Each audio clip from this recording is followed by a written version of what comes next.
So well hello boys and girls, आज हम लोग देखने वाले हैं फेडरलिज्म चैप्टर का इम्पोर्टेंट पीवाईक्यूज और इम्पोर्टेंट क्वेश्चंस। तो तैयार हो जाओ। तो देखो, सबसे पहला ही क्वेश्चन आता है कि फेडरलिज्म है क्या। What is federalism? तो it is a system of government in which power is divided between central authority and the various constitution unit like state of the country. अब देखो, इसमें क्या होती है कि गवर्नमेंट में पावर डिवाइड होती है। ठीक है, गवर्नमेंट के कुछ पावर डिवाइडेड होते हैं। एक होता है सेंट्रल गवर्नमेंट, दूसरा होता है स्टेट गवर्नमेंट या अदर। ठीक है, और तीसरा होता है पंचायती राज या म्यूनसिपैलिटीज, जिसको भी बोलते हैं हम लोग। ठीक है, तो यही फेडरलिज्म का मतलब है। अब नेक्स्ट है, what are the key features of the federalism. So देखते हैं, पहला है डुअल लेवल ऑफ गवर्नमेंट होती है। यूनियन होता है, स्टेट होता है, लोकल रूलिंग ऑफ गवर्नमेंट होती है। ठीक है, और ये किसके द्वारा? सेम सिटीजन द्वारा ही रूल किए जाते हैं। नेक्स्ट है ज्यूरिसडिक्शंस। ये मैटर ऑफ लेजिस्लेचर होता है, टैक्सेशन होता है, एडमिनिस्ट्रेशन होता है और स्पेसिफाइड इन द कॉन्स्टिट्यूशन, और इसको मेंशन किया गया है कॉन्स्टिट्यूशन में। इंडिपेंडेंट जुडिशरी होती है, यानी कि जो भी कोर्ट अपना डिसीजन लेगी वो इंडिपेंडेंटली लेगी, ना कि गवर्नमेंट के अंडर आके प्रेशर में आके वो फैसला सुनाएगी।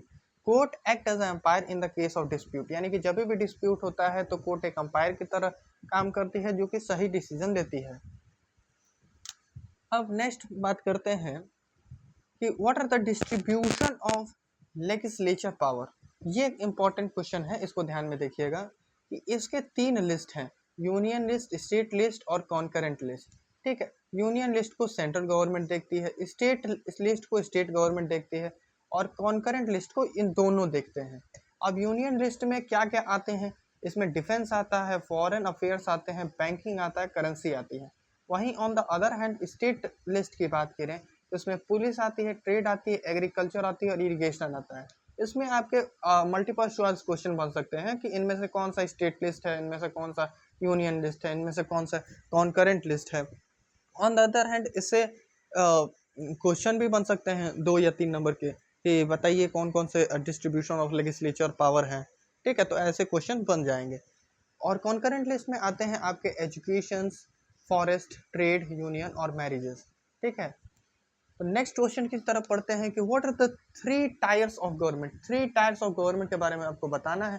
पहला यूनियन गवर्नमेंट है, जो कि सेंट्रल अथॉरिटी होती है, एंटायर पार्लियामेंट नेशन को देखती है। वहीं स्टेट गवर्नमेंट है, जो कि रीजनल स्टेट को देखती है। और वहीं लोकल गवर्नमेंट है, जो कि ग्रास रूट बॉडी पे, जो पंचायत और म्यूनसिपैलिटीज लेवल पे जो काम होता है उसको देखती है। ठीक है, ये मैंने बहुत ही डिटेल में कराया है। अगर आपने वो वीडियो नहीं देखा है तो डिस्क्रिप्शन में लिंक है, जरूर देखिएगा। अब मैनेजिंग डाइवर्सिटी क्या होती है, देखिए पहला आता है लिंग्विस्टिक हार्मनी। ठीक है, लिंग्विस्टिक मतलब होता है लैंग्वेज के बेसिस पे। ठीक, तो पहला लैंग्वेज के बेसिस पे जो स्टेट बना वो आंध्र प्रदेश था, 1956 में बना था। ठीक, ये इसमें नेशनल की यूनिटी में बहुत बड़ा हाथ है। अब देखिए कैसे, कि मान लीजिए कि जब कोई कम्युनिटी के लोग जब आपस में अलग अलग भाषाएं जब बोलेंगे आपस में ही, तो वहाँ पे आपको समझने में भी दिक्कत होगी और आपको सरवाइव करने में भी दिक्कत होगी। इसीलिए इंडियन गवर्नमेंट ने क्या किया कि एक स्पेसिफिक लैंग्वेज के लिए स्पेसिफिक स्टेट बना दिया गया, जिसके वजह से डिस्प्यूट कम हो। और कनेक्टिंग लैंग्वेज के लिए हिंदी और इंग्लिश का यूज़ करने लगे वो लोग। ठीक है, तो लैंग्वेज पॉलिसी आया, नो सिंगल नेशनल लैंग्वेज, यानी कि नेशनल लैंग्वेज जो है कोई भी इंडिया की नहीं है। हिंदी ऑफिशियल लैंग्वेज है, लेकिन 21 और भाषाएं हैं जो कि शेड्यूल लैंग्वेज में हैं।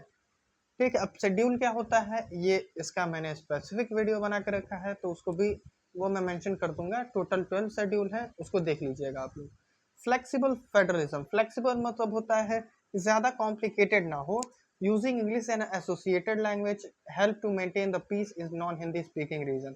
अब देखिए ये क्या है कि जहाँ हम लोग हिंदी नहीं बोल पाते हैं वहाँ इंग्लिश से काम चल जाता है। ऑन द अदर हैंड आप साउथ में चले जाएंगे, आपको हिंदी आती है तो आप इंग्लिश बोल के आप वहाँ की सारी चीज़ों को समझ सकते हैं और सर्वाइव कर सकते हैं। ठीक है, तो ये होती है मैनेजिंग डाइवर्सिटी। अब डिसेंट्रलाइजेशन इन इंडिया की बात की जाए कि ये क्या है, तो देखिए when the power is taken from the central government and the state government, given to the local government and it's make a democracy deeper and participatory। अब इसमें क्या होता है कि जब भी हम लोग सेंट्रल और स्टेट लेवल से उसकी पावर कलेक्ट करके और लोकल गवर्नमेंट को जब हम लोग पावर देते हैं तो वो काफ़ी हद तक एक डेमोक्रेसी में डीपर मायने रखता है और काफ़ी ज़्यादा इजी हो जाता है डेमोक्रेसी के लिए उस प्रॉब्लम और उस लोकल डिस्प्यूट्स को सॉल्व करना। यही होता है डिसेंट्रलाइजेशन इन इंडिया। नेक्स्ट चलते हैं कॉन्स्टिट्यूशनल शिफ्ट। ये आया था 1992 में, जो कि अमेंडमेंट हुआ था 73rd amendment and 74th amendment.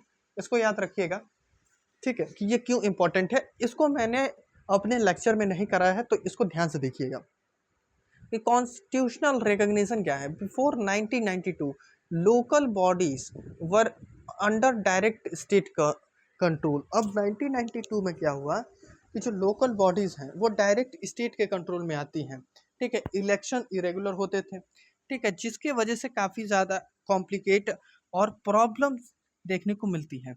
वहीं on the other hand 1992 amendment जब हुआ तो ये इस फंक्शंस को अलग कर दिया गया, यानी कि सेंट्रल लेवल, स्टेट लेवल और साथ में लोकल लेवल बना दिया गया, ठीक है। कौन से अमेंडमेंट से?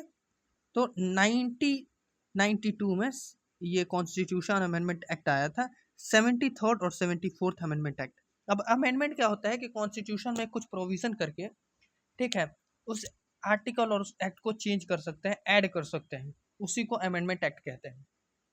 नेक्स्ट आते हैं what are the key provisions of 1992 amendment act. इसको याद रखिएगा।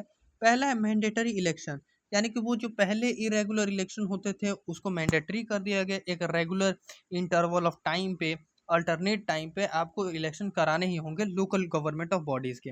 नेक्स्ट है रिजर्वेशन, यानी कि सीट जो है वो रिजर्व होनी चाहिए शेड्यूल्ड कास्ट के लिए, शेड्यूल्ड ट्राइब्स के लिए और अदर बैकवर्ड क्लासेस के लिए।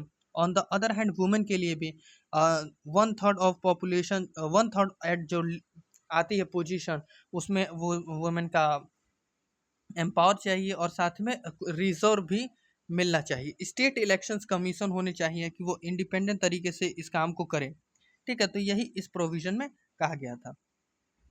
नेक्स्ट है what are the difference between urban and rural local bodies. अब देखिए क्या होता है कि अर्बन और रूरल लोकल बॉडीज में क्या डिफरेंस है, इसको ध्यान में देखिएगा।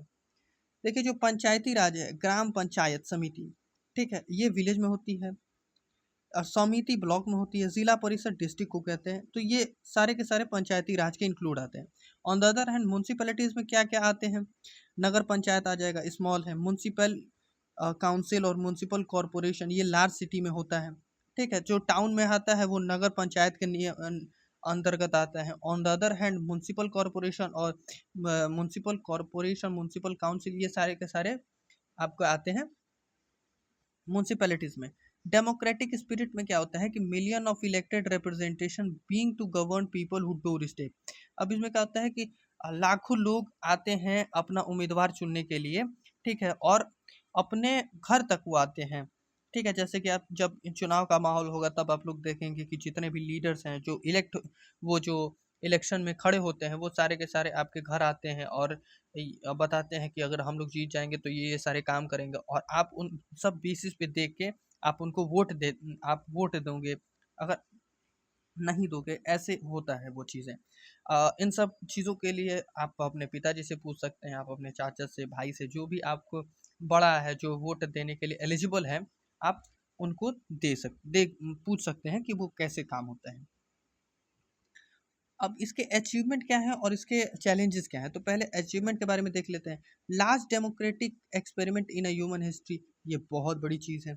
Increase women representation and voice, महिलाओं का योगदान काफ़ी बढ़ गया। प्रॉब्लम सॉल्व हो गई लोकल बॉडीज़ पे, यानी कि जब लोकल गवर्नमेंट बॉडी आई तो इससे प्रॉब्लम सॉल्व होने लगी। इसके चैलेंजेस हैं कि इलेक्शन तो होने लगे लेकिन ग्राम सभा आर नॉट रेगुलर। इलेक्शन हो रहे थे लेकिन ग्राम सभा रेगुलर नहीं हो रही थी, वो कभी 6 महीने पे, कभी 1 साल, कभी 2 साल, कभी कभी तो होती ही नहीं है। Most state have transfer significantly power. अब कुछ जो स्टेट हैं वो काफ़ी जल्दी ट्रांसफर हो गए सिग्निफिकेंटली पावर में। Shortage of advocate fund for development. अब इससे क्या हुआ कि जो फंड्स आते हैं उसमें काफ़ी ज़्यादा शॉर्टेज होने लगी, यानी कि कभी इरेगुलर फंड्स आते थे, कभी नहीं आते थे। तो इससे क्या होता है कि डेवलपमेंट पे काफ़ी ज़्यादा प्रभाव पड़ता है। मान लीजिए कि अगर आप ही अ, आपका जो मंथली इनकम है या पर डे का जो हम लोग मान लें कि आपका पर डे का चार्ज है वो 100 रुपए है, ठीक है? और वो 100 रुपए से घटा के आपको अगर 70 रुपए कर दिया जाए, तो वो ज़ाहिर-सी बात है कि आपके ऊपर देखने को वो इफ़ेक्ट पड़ेगा उस चीज़ को लेकर। तो यही चीज़ें हैं, ठीक है? तो ये ख़त्म होता है ये सेशन। तो ध्यान रखिएगा, ख़्याल रखिए अपना। धन्यवाद।